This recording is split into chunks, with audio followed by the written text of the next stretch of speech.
dude. I need to get it together. They think they can do what we do, but do it better. Chive turkeys getting bread and getting cheddar. Don't get sandwiched by a real competitor. Let them up, I'm getting better. No time to be fed up. Go get us for false profits. Get stoned like Rosetta. I'm just getting started. Sorry, I can't let up. And even if I could, I wouldn't, cause it's a setup for the next line. Wait in line for the next time. My intellect's fine. What I find is nothing's really mine. Do whatever it takes to get better. Do whatever it takes to get better. Do whatever it takes to get better. I am better. I am whatever. Welcome to the Starting Over podcast. I am your host, Edward Shelton, aka Dark Logos, and this is where we look at the strategies, tactics, and mechanics behind the game of HeroClix. It's another hot day out here in Kansas City, and the fan's going as usual, because it's probably about 80 to 85 degrees inside, and my gigantic computer is not helping things. Today, what we're going to do is I'm briefly going to talk about some Infinity Gauntlet Month 8 stuff, speculations on the Batman utility belt, and a special topic today brought to you by the listener Daredevil9. Okay, pretty much by the time you listen to this, either it's going to be, you know, the final hour for Infinity Gauntlet Month 8, or you're listening to this, you know, after the event. So I'll keep this brief. Right now, if your venue allows Colossals, the #1 figure, I would say you have to consider as the best figure, and I'm going to say this, and this is going to, you know, blow some people's minds, is Dormammu. You're like, well, not Galactus? Not Galactus. The main reason is, first off, Dormammu negates Mystics for himself and your whole team. Dormammu also gets Prob. Dormammu starts off with Psychic Blast, in okay damage, 10 range. And because he's colossal, guess what? When he running shots, he can see to that next level of elevation. So, in all honesty, Dormammu is probably one of the best options that you can have to play. Next up is a Uatu Leech combination. Now, note, this isn't my tech. A whole lot of people have been bringing this up to me. When they ask for help, it's like, yo, Dark Logos, what do you think of Uatu and Leech?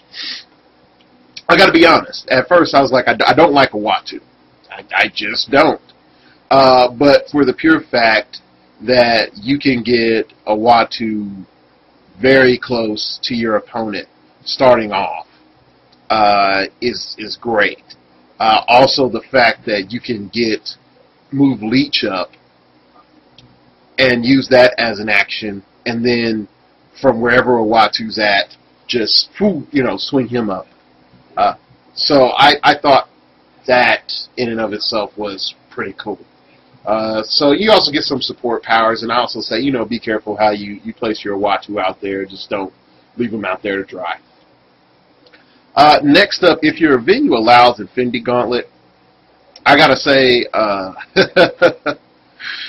the cheapest multi-attack that you're going to get in the game is Master Mold.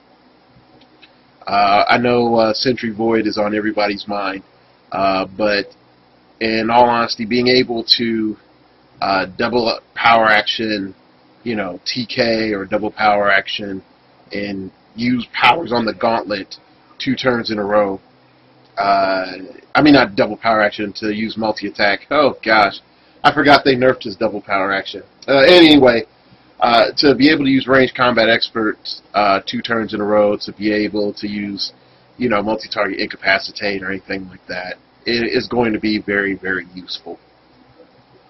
Out of that, if we look at support, 75-point Scarlet Witch, if your venue is allowing fast forces, is going to be essential. If you have bought 2 of those fast forces, then I would definitely tell you Getting one at 50 and another one at 75 is also going to be greatest. Donald Blake, if you could pack multiples, good for you. You have one to transform, another to heal, or just have double medic goodness the entire time. Next up, I would say for you to consider is Ant-Man, just for the pure fact that if you need either Outwit or Perplex in some means or fashion, you can get it just about any click. Last up, I'm going to say the figures to watch out for, just to sort of put into your head, is Morgan Le Fay, with so many figures coming from that have the Avengers keyword or Avengers team ability. She's going to wreak havoc on a bunch of different teams and against a bunch of different teams. So you're able to pack Hawkeye and give him a 14 attack, or an 11 range. You're able to make it so that Thor hits force, has a 13 attack, and already hits for crazy damage. She can normal perplex, so also remember that too, just in case you need to perplex damage. She also starts off with that 10 attack and Psychic Blast. She has Minions of Doom to copy Mystics, and a 7 range, which is pretty good. So you could just TK her out there and have her Psychic Blast, or perplex down defense and then Psychic Blast. Her stats are okay overall, so she's worth considering. Overall, I hope I know I probably said things that you've already been thinking about, but definitely, people, get those teams lined up, get them together, and get them finalized. Hopefully, no later than let's see, the 31st. Try to get them finalized no later than the 31st. Give yourself some time to play test and really stare and look at all the maps. Sorry, looking at the map and figure out what you're going to do. Okay. Next up is briefly talk about some Batman No Man's Land goodness. I'm hoping that capped it's like 30 points. But we have seen some preview figures. We've seen Lockup. We've seen Poison Ivy. We've seen In Spite of WizKids trying to be slick. The Joker Harley Quinn duo. We've seen a bunch of different figures from the preview. The Killer Croc looks interesting. And for people that don't know, I didn't know this until someone told me this for my February Black History Month team, that Killer Croc is African American. So I didn't know that. But anyway, going on, overall, it looks like it's going to be interesting. I'm glad that it's shorter than Infinity Gauntlet, which, now hitting the end of it almost feels a little too long. I sort of feel maybe a 3-month or even a 4-month event would be great. But I'm just going to say this point blank. For the Batman Utility Belt to compete, it has to do the following. It has to start off giving you solid abilities. It has to be able to give you damage reduction or movement attack. If the items are one-time use, then you need to be able to use them from jump. If they're multiple use, please say there's not like some little dial I spin to say that, okay, now I can use this. Hopefully they don't mess up and do what they did with the Gauntlet items by making them 10 points by themselves. Let there be like a flat cost, and I think it'll be great stuff. But I think they have like a No Man's Land site for you to check out if you really want to just look at the pictures. There's no stats or anything like that up. All right, and before we get into our main topic today, I just let you all know there was like a sale on Steam, and I bought a bunch of different tactical games, and I bought XCOM, UFO Defense, because I know I'm a big fan of the XCOM Enemy Unknown that's coming out, and I really want to play that. So I decided to play the original XCOM, and buddy, it is kicking my butt. I thought I was a good tactician, and I found out that about half my squad dies per mission. That's not good. So, yeah. Alright, moving on. The topic today is from Daredevil9. I'm just going to read his PM to me. He said, "Hey man, I love your podcast. I catch every single one of them. I've recently come back to playing Clicks. I used to play about 9 to 10 years ago when I was 12 to 13. I know I started young, but quit when I was probably 14-ish.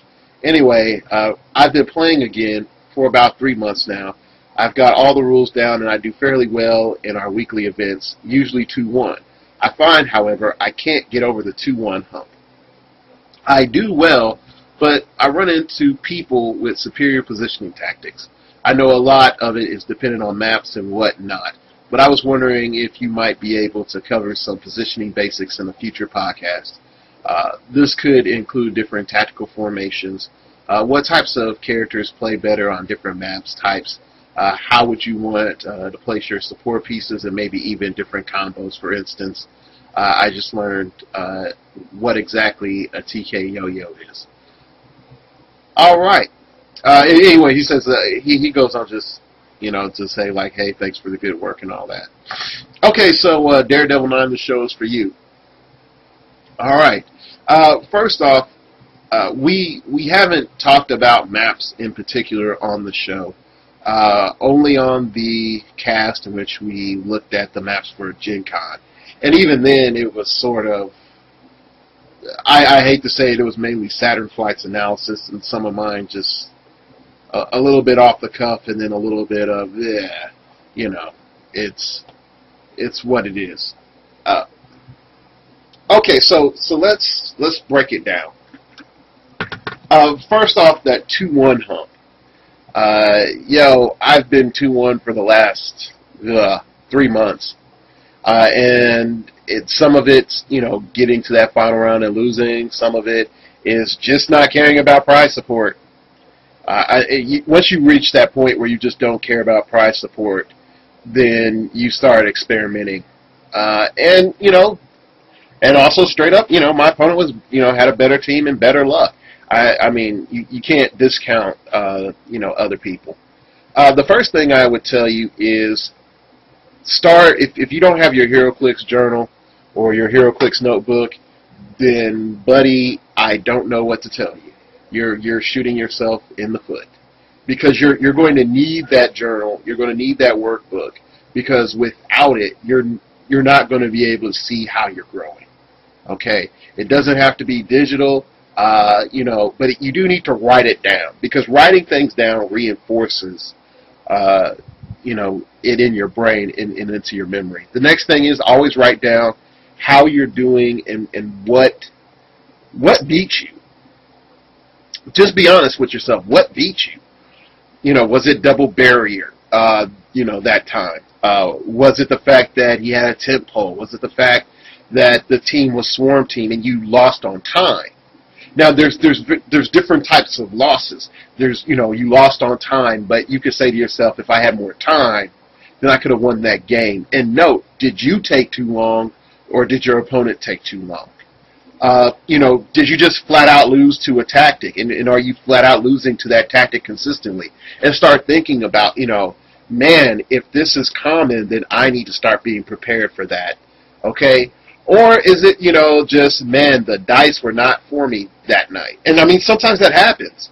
I had a game recently in which the only good roll that I had in the final game was my first roll for Impervious. I could not hit a 7 for the life of me. But I didn't have a problem on my team either. So think about it. Go back and look at the STOP acronym, support, telekinesis, outwit, perplex, probability control. See how much you can pack. Look at your point value ranges in which those losses occurred. Are you having a lot of losses at 500 points and higher, or most of your losses at 300 points? Or all over? Because if you look at, if most of your losses are happening at 500, 600 points, then maybe it's your scope. You're not adjusting to the fact that, maybe Fast Forces, Cosmic War Thor, Chaos War Thor is not a good idea for a high point game as he is for like a 400 point game. And I'm just sort of throwing that out there arbitrarily, okay? So think about that first. The next thing that I want you to look at as we get into sort of the meat and potatoes of it is maps and teams on maps. And I want people to understand, like, you're never, unless you have a very high population theme team, and when I mean high population, I'm talking about 6 figures or over, where it's like clearly one-sided that you're going to win. Really, the only time it's like almost guaranteed that you're going to win map is 12 or more figures. Yeah, and another person doesn't have theme team. You're pretty much guaranteed to pick map. But if we really look at it, in most teams that we're going to deal with, it's going to be 4 or 5. 6, you're going to have a whole bunch of watered down figures, and maybe like one super good figure, you know, like Red Skull and a bunch of Hydra agents or something like that. So when we look, you know, closely, we have to say, all right, can I pick map regularly? You know, do you have a special power like Tomo Ray, where you get +1 for every Green Lantern on your team for your map roll? You know, if you have something like that, then great. Yeah, you can, you know, play a Green Lantern theme team or play a couple Green Lanterns on your team, and bam, you know, with Tomo Ray, and you're going to get map. But for most of the time, we have to say, all right, the chances are maybe slightly in my favor or not in my favor to get map. Okay, so that's the reality. Moving on. The next thing that you have to say is, this goes into sort of the team building stage, and asking yourself, in all honesty, is my team a long range team, mid range team, short range team? Long range team, you're hitting squares in 10 to 11, really 10 plus range. So you're at max 15, average 10. Your mid-range teams, you're going to have probably from 6 to 8. You know, 9 sort of is that fulcrum point. So just bear with me between the high-range teams and the low-range team. I mean mid-range teams. And then you're looking at low range is 0 to 5. Now, why is this the issue? And most people think at HeroClix automatically that the high-range team is best. And this used to be the case mainly because high-range pieces had running shot. And then also there was a lot of open maps. If you look at, if you could call it Generation 1 maps, there weren't a whole lot of walls that really shut range down. Okay? So that's a lot of HeroClix knowledge and thinking is like, woohoo, super range, yay! You know, and that's, you know, range was king. Now I would say range is queen to jack of all trades, and with the king on the throne being swing. Okay, so I like to just state that. And you might say, well, Dark Logos isn't my range, my swing as well. No. Your range is just your flat out what you can shoot. Because you got figures like Darkseid. I know, like classic Darkseid from Crisis. He had like a crazy range. He had like a 12, I think. And yeah, he was stationary brick. The one from Superman, again, is sort of a stationary brick. He can boom tube in, but he's not attacking after he boom tubes in. So he's not there to be considered. The other thing that you really want to think about is how is your swing being used, and what special powers allow you to like move and do something. Okay, so if you look at your team and you say, yeah, you know, I have about 2 running shots and 1 charge out of my 5 figures, then you want to say, like, out of your running shots, you could say, like, okay, 1 has a swing of 8, you know, with a 6 range. Well, actually, it would be higher than that. So let's say a swing of 10. That's a lot fairer with a 6 range. It means you have 8 movement. And then let's say the other one has, like, a swing of 12. Yeah, so 8 range and 8 movement. So you would get 4. Okay, so then you would say like, okay, I'm averaging out to be about a mid-range team. So I need to start looking at maybe a few walls, you know, so that I can approach, you know, behind, or maybe a few obstacles so I can get, you know, the approach. Not a lot. If you're a range team, you want an open map. If you're a high range team, you want a straight open map.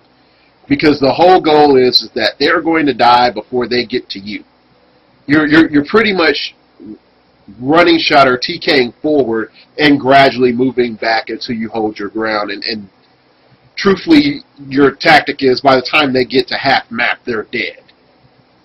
You know, so that's your high range team. Your mid range team wants a little obstacle here and there so they can approach without getting shot, and then also can, you know, use their range to a decent degree.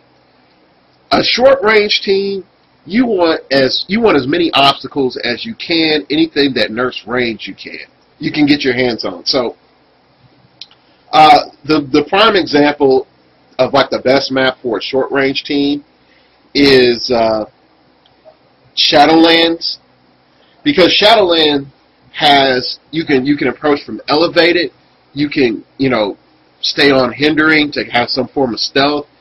Everyone's range, you know, cannot exceed like 6. So movement is a lot better. Charge is a lot better. You know, short range attacks with running shot are a lot better. You know, hypersonic speed is a lot better because, again, you have to really think about it. Hypersonic speed is going to nerf your range down. So you have to look at what maps best suit your team. Okay? And then be mindful of how is my team going to adapt on a map that's not favorable to me. Okay? So this is where we start packing in our support. So let's look at a range team. A range team might say, okay, I'm on Shadowlands. Or if someone brings up Shadowlands, how am I going to deal with Shadowlands? You have a couple options. You can first say, oh, okay, I'm going to pack TK. And TK is going to allow me to deal with Shadowlands. Another way of saying it, of dealing with Shadowlands, saying, hey, I'm going to pack some support so that I'm going to be very aggressive, but as I back off and run away, I want to be able to heal back up so that I can go back out and do damage. Another option is saying, we're going to make it so that all our figures have high defense through defend. So we're going to all have like an 18 defend. Or I'm making up a piece that doesn't actually have this power but it's bound to in the future. We have a figure that's going to give everyone that's adjacent combat reflexes. Okay, so now we've set up a, you know, support for our range team. For our mid-range team, we're going to say, hey, maybe the best thing for us to do is to maybe have one barrier piece, or it might be really good idea for us to have a tie-up piece, and that's going to make sure that figures stay in our mid-range so they can't get away. Okay, so that's how like a mid-range team is going to say, like, okay, our support piece is this 60-point figure that's just a monster when based, but can't really do anything else or hardly anything else. It can do a little damage, but he's just that figure is annoying, or they have some effect which makes my opponent want to get away, but can't. Mainly if they have plasticity or something like that. That's always good. Plasticity poison combo. Alright, and for our short range team, barrier. I can't tell you how many times that I wish that just short range teams and melee teams would just pack barrier. And people are like, well, barrier really doesn't help me that much, and you know, my team is, you know, up in your face team, and so when I'm up in their face, it won't help me. Yes, it does. It so does, and the main reason is this. Let's just give you an example.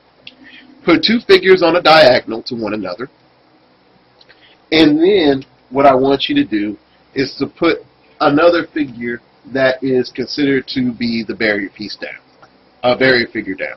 And the big thing about barrier that melee teams don't think about is when you have those two figures on their diagonal, you're able to place one in one square and another in another square, and now they're no longer adjacent. If you pretty much you make a square, there again the two figures at the diagonal and the barrier pieces are at the diagonal. They are no longer adjacent, those two figures. So guess what? That charged monster can now get away. Barrier, in my opinion, is probably going to replace Outwit in the stop an analogy anagram.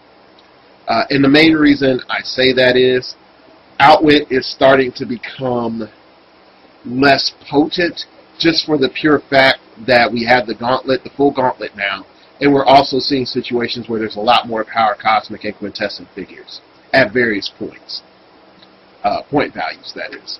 So just think about that, you know, for how are you going to bring the right support. The next thing that you have to realize is when you're deploying, there's some teams that do way better in the deployment stage than they do in the actual engagement stage. If the team has, like, I'll give you an example of the police team that I talk so much about. The police team is monster in the deployment stage. You know, once you have Lieutenant Gordon going 10 HUD, figures are going all over the place, okay? The problem comes in is that after that deployment stage, they are stationary. They've set up in their position, and now they're taking fire. Okay, and yeah, you can have them run back and forth and all that, but they really just get in position really quick. They don't really take a hit. They don't really have a lot of synergy really quick. Now, compare that with a shield team. Most shield teams are set up to be a bunch of little shield agent minions in a couple of hitters, or you could have a whole team of shield agents with, you know, they're just well positioned with a couple of good snipers and stealth pieces, and they can win. Well, why is that? Because they're set up so that once they deploy onto that map, there's that one figure that's always going to be taking the shot. There's that one figure that's always going to be using leadership. There's that one figure that's pretty much only there to use shield TA. Okay, so you have this synergy, but they are a bear to deploy because hardly any shield figures fly, and most of them have very low movement. So you need to figure out, like, you know, is my team good on the deployment, bad on, you know, the stand there and fight? Is my team really good at the stand there and fight, but it can't deploy worth a darn? So that could be part of your issue. The next thing when we deal with formations, and this is the main reason I bring up the shield team. The shield team, their whole thing is based on being adjacent, being in range, giving +1 range for free to figures, and being able to do that on a consistent basis when needed. They're taking up a specific spot in the map, and they know where they're going to be the entire time. Those teams fall apart very quickly when the following happens. A person doesn't know where they're going to be. They don't know where their fight's going to be at. They don't know where they're going to make their last stand at. They don't know how they're going to move downfield. I know a bad shield player when you see clumps of 3 or clumps of 2. And then it's like, no, that's really not going to work. You know, though that shield team's going to fail. They're one unit. You know, you might have one figure out to the side to outwit, or a figure out to bait, or Nick Fury's, you know, just trying to get to the next battle. I understand that. But when you deploy and they deploy into where they're not all adjacent or together, unless there's energy explosion on the field, it's a bad shield team. PD, on the other hand, why you might say, well, PD sort of is the same way. The biggest problem when you're playing like pure PD, not police keyword, just pure PD team ability figures, is that their ranges are so low that they really can't benefit one another most of the time. So that's their major problem. So think about that. The next thing, this is an old school tactic that really isn't there anymore, mainly because trick shot is no longer legal, and pretty much also once the tactic came about, WizKids was quick to nerf it and stop really making figures that were good for it. But if you do a good Golden Age team, Green Lantern Tank. Green Lantern Tank, and for those people who don't know what a Green Lantern Tank is, pretty much is you get a Green Lantern with Green Lantern team ability. You give that figure trick shot. Make sure they have pretty much ranged combat expert on their first click. You give them trick shot, and they have running shot. So what would end up happening is you would have this offensive monster getting like enhancement and PD and whatever else they can get from every little figure that's around them, and the Green Lantern is pretty much untouched. You can't shut them down. You can't do damage to them. By the time that you actually get to the Green Lantern, it's you've killed maybe 4 or 5 little minions, and he's wrecked your team. So, I mean, that's another formation type team, and you try to see some people imitate that even today, but you can't without trick shot. And sharpshooter is not trick shot. Another example of team formation is I call it on the Green Lantern trip, just saying like, hey, I use Green Lantern team ability to mass deploy. And the best one that did it was Chip. In modern age, you have Abin Sur, but really the best one that did it of all time was Chip, because Chip would push and get you on an 18 defense with defend. So he would get you wherever you needed to be, but that 18 defense, defend, and people with energy shield deflection was just the annoyance for a long time in the meta. There were very few people that really knew how to get around it. So you're looking at, distribution, Green Lantern distribution, which is really cool. You're able to, get up to 8 figures up and around. So that's a really nice advantage. Another thing that I would say with a formation group is, you have some powers that require you to be a lot more focused. Barrier is one, enhancement is another, that require your formation to be a whole lot better so that you can capitalize on that power. So like let's go to our long range team. Our long range team all day, every day is going to benefit from enhancement. Why is that? Because if they're next to each other in a line and they're shooting, they're enhancement, as long as they're adjacent, they get +1 damage. So you have one enhancement, and you're giving +1 damage to every one of those figures that's adjacent while they shoot. Okay, so really think about that. One of my favorite figures that does that is a very old Psylocke that has enhancement. Go look it up. I think it's from Explosion. When I got one, I was like, yes! I think I paid like 25 cents. That sucker is a monster. So much a monster. It will be going on my Mr. Sinister team for Golden Age, if I can get to a Golden Age team to play. I mean, Golden Age game to play. So think about that. Think about, enhancement. Think about barrier. Think about PD ability. Think about shield. Think about things that help you just for them to be there. So that's a big thing I want you all to consider. If you're playing Golden Age and it allows feats, you're in a whole different level of silliness then. But really, you're looking at Brilliant Tactician. Brilliant Tactician Brilliant Tactician is wonderful. It's even more broke when you get like +2, -2 effects. But it really is a wonderful experience to use Brilliant Tactician. It's pretty much your #1 support power. After that, you have some other cool powers that go off of leadership, like a contingency plan. And I forgot the other one that allows you to remove tokens off of figures if they share the same team symbol as you.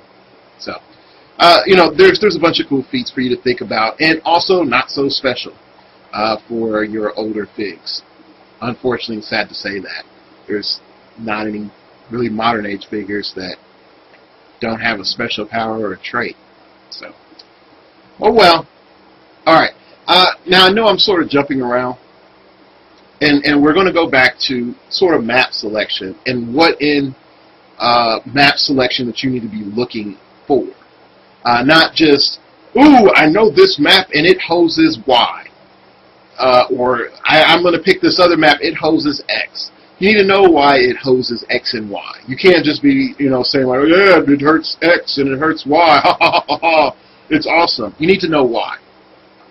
So what I want you to do is go to your personal map collection. You should at least have 2. You should have one from Chaos War and one from the Last Infinity Gauntlet. Okay, and so that, and even if you just have one from the Last Infinity Gauntlet, you have 2 maps. Okay, look at those maps and say to yourself, self, what characteristics on the map is unique? How much elevated terrain do I have? And if I have multiple elevations, what at each elevation, 1, 2, or 3, I don't think there's one that's 4 unless that's the Bizarre World. Let's say 4 hypothetically. Okay? At each elevation, what advantage do I get at each elevation? And what disadvantage do I get at each elevation? Because being at highest elevation isn't always the best thing. Because being at highest elevation and on the edge, guess what? A lot of figures can see you. And you can see them. Also, if, you know, let's take, I think it's Blue Side of the Moon. Blue Side of the Moon has, and if you have that map, I think that map came in, I think that was the Galactic Guardians one. That was the Galactic Guardians map. But Blue Side of the Moon has a distinct advantage because if you really want to hose early game TK, the starting areas are set up on, I think, at least one of the sides, where you really can't, your TKer can't get a good 8 squares out line of fire. Okay, you'll have to move up first and then TK. So you're looking at a TK at round 2 instead of round 2 instead of round 1. So that's a big deal. So that means that you can be a little bit more aggressive in getting downfield if you want to, if you have that sort of a team. Or you could say, you know, maybe the best thing for me on that map is just sort of hug the sides and gradually go over and making it really tough on my opponent to come towards me and attack me. Okay, so you could say that. Or you could say, you know what, I need a map with 1 level of elevation because I'm running a Kryptonian team, and I don't want to have to do obscure things on the map so I can get my +1. So you can say, oh, okay, yeah, that benefits my team. Okay? But the main thing I want you to do is, you know, if you want to pause the recording, go ahead. Just look at your map, ask yourself, where's my elevation, and how around my elevation, how many squares do I have of clear line of fire from a square or a place that looks really good to shoot from or attack from. So go ahead and pause it and look at your map. Okay. You're done looking at your map now, right? And you've examined it. You've decided, okay, this is where I'm going to set up from. This is a nice spot. I like this elevation. I don't like this position over here because of the accessibility. Okay, so you've made your decision. Next thing is, I want you to be looking at, where are the stairs? How do I get up this elevation? Because you can't always assume that you're going to have a flyer. So let's take the map from I think it's month 1 and 2 Infinity Gauntlet for Adam Warlock and In-Betweener. We're not going to look at Nexus of Reality. We're going to go over to that other side of that map. You have elevated terrain, water terrain, and then I think you have a starting area that has no elevated terrain near it. Or does it? I'm not quite sure. I'm going off the top of my head. Okay. Now, ask yourself, what figures would benefit you on this map? And where are the ladders? And if you don't have this map, you can sort of look it up online. I don't know the name of the map, unfortunately. Sorry. But think about it. Okay, so we have water in the middle. Oh, okay. I can use Namor, or I can use Tiger Shark. I can use Aqualad. I can use Tempest. I can use that Aquaman from what is it? DC 75th, that allows me to pop up in any square of water terrain and do an attack. You know, I have multiple options for my water terrain, so I want to go there. So my best chances of utilizing that water terrain is to have an Atlantis team. Or I could say, you know, I'm going to have a team in which uses one of these water figures, and that water figure is going to be my tent pole. So you can process it like that. You also could say, it's like, okay, look, there's the stairs are here, here, and here on this map to get to elevation 2. So since it takes that to get to elevation 2, I know that if I'm going to rush down my opponent, I'm going to need a flyer. Or if I'm going to attack off of elevated terrain, I need to have a figure by these stairs over here to make it hard for my opponent to get up to me, since they'll be grounded. Okay, so think about that. You know, where's your positioning in your map? What elements of the map do you really, really like? What parts do you don't like? You know, say to yourself, no matter what, I'm not going there on the map if my opponent is there. I'm going to force my opponent to come here. If my opponent doesn't come here, they're going to get punished in this way. This is where the Gamma Bomb and also some of the Kryptonites become wonderful. The Gamma Bomb says to everybody on the map, this part to this part is the danger zone. Okay? If I stay in these parts and I don't disarm the bomb, then I'm going to have problems. If I go towards the bomb, I'm going to get shot. Okay? Take the Nexus of Reality map. When that was the battle for the In-Betweener, I ended up playing a team, and I put the Gamma Bomb down, and I pretty much cut the map in half.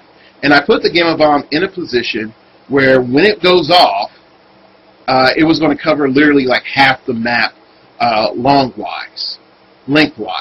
So my opponent had to shift toward the other end of the map. Well, I had Dum Dum Dugan on my team, and I scrolled Dum Dum Dugan, and I used Swordfall. So I blew up the other part of the map's blocking terrain. So now everything that was, you know, hurting my team in terms of line of fire is no longer hurting my team. And so now my opponent is sort of trapped on this very, very narrow path to approach my team. So you can use the Gamma Bomb as another way of punishing your opponent, of saying, okay, if you go there, you're going to take Gamma Bomb damage. You take Gamma Bomb damage, guess what? I am then going to use that as a cue to approach and take advantage that you've taken damage. Okay? So wrap all that in together and in your map analysis of how you're going to use objects to capitalize. Another thing about space and objects and capitalizing on the map is you have a figure like Leech who has an effect that is square based but not line of fire based. So having a bunch of walls between Leech and whoever you want to shut down is a good idea. So you might say, oh, well, the bank map is a good map. There's a couple of HorrorClix maps that get used that are sort of broken when they come to HeroClix, but you can use I think it's like a graveyard with an office. If anybody knows that map, then yeah. There's also like a haunted house one. That's like nothing but walls. That's like a hypersonic speeder's dream. So think of maps along those lines. Even the runner map, it has a lot of blocking terrain, so it's really hard to get just like a straight up running shot on the inside of that area.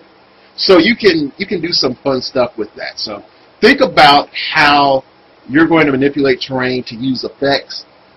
Let's take Atrocious real briefly. Atrocious flies, and I'm talking about the one from the Fast Forces, I apologize. And he's able to give all your figures battle fury. I mean, all figures around him battle fury, including your opponents.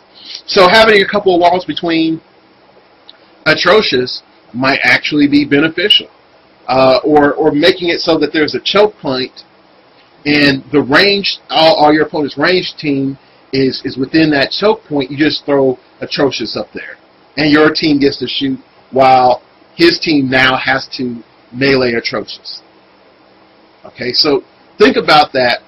Think about how your team is dealing with the map, how your team is going to deploy, how your team's going to fight, what parts of the map you're going to fight in, what parts of the map you're going to retreat in, what parts of the map you're just saying, no mas, I'm not going there. Okay? And so when you put all that together, you're going to start seeing, hey, my 2-1s are going to be 3-0s. I can't guarantee, okay, you're always going to be 3-0. What I can say is you're going to have a lot closer games. As long as you master placement, you're going to master one of the key things in the game. I would also say go back and listen to the podcast where I talk about TK, and really when I talk about stop and positioning. That would also help anyone that has a problem with this, pretty much this topic matter. And definitely with the TK. TK is not just for moving forward. It's for moving backward as well, moving sideways. It's for deployment purposes. So just make sure you keep that in mind. All right? That's pretty much it. Be mindful that there are going to be microcast or other things that I've done that will not be posted up on a particular website. And the main reason is the rules. Everyone has their rules, and it's that person's house. And so if I talk on anything that breaks those rules or violates those rules, then it's not going to be posted. So always check the Blip page. And I also like to say, you do help me out monetarily by going to Blip. I know a lot of people do go to iTunes. I understand it's a lot more convenient. But, it does sort of say, thank you to the show. If you just, hit the refresh on the browser a couple of times so that the commercials load or go through. And if the commercials don't load or go through, let me know, because I've been sort of battling with Blip on that for them not loading. So if you have any questions, comments, concerns, email me at startingoverpodcast@gmail.com. That's startingoverpodcast@gmail.com. Let me know how your Infinity Gauntlet month 8 went. What won? What lost? Did you have an emotional breakdown afterward, or did you win and just high-fived everybody in the venue? Let me know. I'm interested and I'm listening. Also, Gen Con's coming up very shortly. PM me or email me of who you want me to talk to for the Gen Con show. There is some tech that is being worked on by me. So I know most of the serious people that are going to Gen Con already are working on their teams or have it pretty much finalized. So I'm hoping to have a general primer like I did last year of what I think is going to show up at Gen Con and what's probably going to win. All right. That's it, people. Thanks for listening. And remember, we all have to start over sometime.